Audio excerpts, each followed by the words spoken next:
സലീം കുമാറിന്റെ സംസ്കാര ചടങ്ങിനിടെ ഔചിത്യമില്ലാതെ പെരുമാറിയവർക്കെതിരെ രോഷമായി പ്രതികരിച്ച് ഭാഗ്യലക്ഷ്മിയും മാധവ് സുരേഷും. സംസ്കാര ചടങ്ങിൽ പങ്കെടുക്കാൻ എത്തിയ താരങ്ങൾക്കൊപ്പം സെൽഫി എടുക്കാൻ തിരക്ക് കൂട്ടിയവരെ പരാമർശിച്ചായിരുന്നു വിമർശനം. സലീം കുമാറിന്റെ അടുത്ത സുഹൃത്തും നടനുമായ ദിലീപ് സംസ്കാര ചടങ്ങിൽ ഉടനീളം ഉണ്ടായിരുന്നു. അതിനിടയിലാണ് ദിലീപിനോടൊപ്പം സെൽഫി എടുക്കാൻ ഒരാളെത്തിയത്. ഈ ദൃശ്യങ്ങൾ സമൂഹ മാധ്യമങ്ങളിൽ വ്യാപകമായി പ്രചരിച്ചു. ഇത് പങ്കുവച്ചുകൊണ്ടായിരുന്നു മാധവ് സുരേഷിന്റെ പ്രതികരണം. മരണവീട് ആണെന്ന് പോലും ഓർക്കാതെ ഇങ്ങനെ കാണിക്കുന്നവർ ഒന്നും പറയാനില്ല. ആരാണെങ്കിലും ലജ്ജ തോന്നുന്നു എന്ന് മാധവ് കുറിച്ചു. മരണവീട്ടിൽ വരുന്നത് തന്നെ സെൽഫി എടുക്കാനായിട്ട്, ഇങ്ങനെയും കുറയണം എന്നായിരുന്നു ഭാഗ്യലക്ഷ്മിയുടെ പ്രതികരണം. സംസ്കാര ചടങ്ങിൽ പങ്കെടുക്കാനെത്തിയ മുഖ്യമന്ത്രി വി. ഡി. സതീശന്റെ ഷാൾ അണിയിക്കാൻ ഒരു പാർട്ടി പ്രവർത്തകൻ തിരക്ക് കൂട്ടിയിരുന്നു. അയാളോട് കയർത്തുകൊണ്ടാണ് മുഖ്യമന്ത്രി തന്റെ പ്രതിഷേധം അറിയിച്ചത്.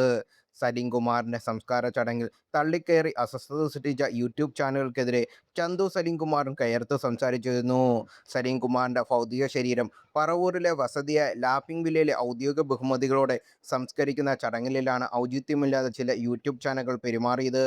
മൊബൈൽ ക്യാമറയുമായി നിന്നവരോട് പിന്നോട്ട് അല്പം മാറി നിൽക്കാനും ചന്തു സലീം കുമാർ ആവശ്യപ്പെട്ടു. എന്നാൽ അത് ഗൗനിക്കാതെ മൊബൈൽ ക്യാമറ സംഘം ദൃശ്യങ്ങൾ പകർത്തുന്നത് തുറന്നു. ഇതോടെ നിയന്ത്രണം നഷ്ടപ്പെട്ട ചന്തു രൂക്ഷമായ രീതിയിൽ പ്രതികരിക്കുകയായിരുന്നു.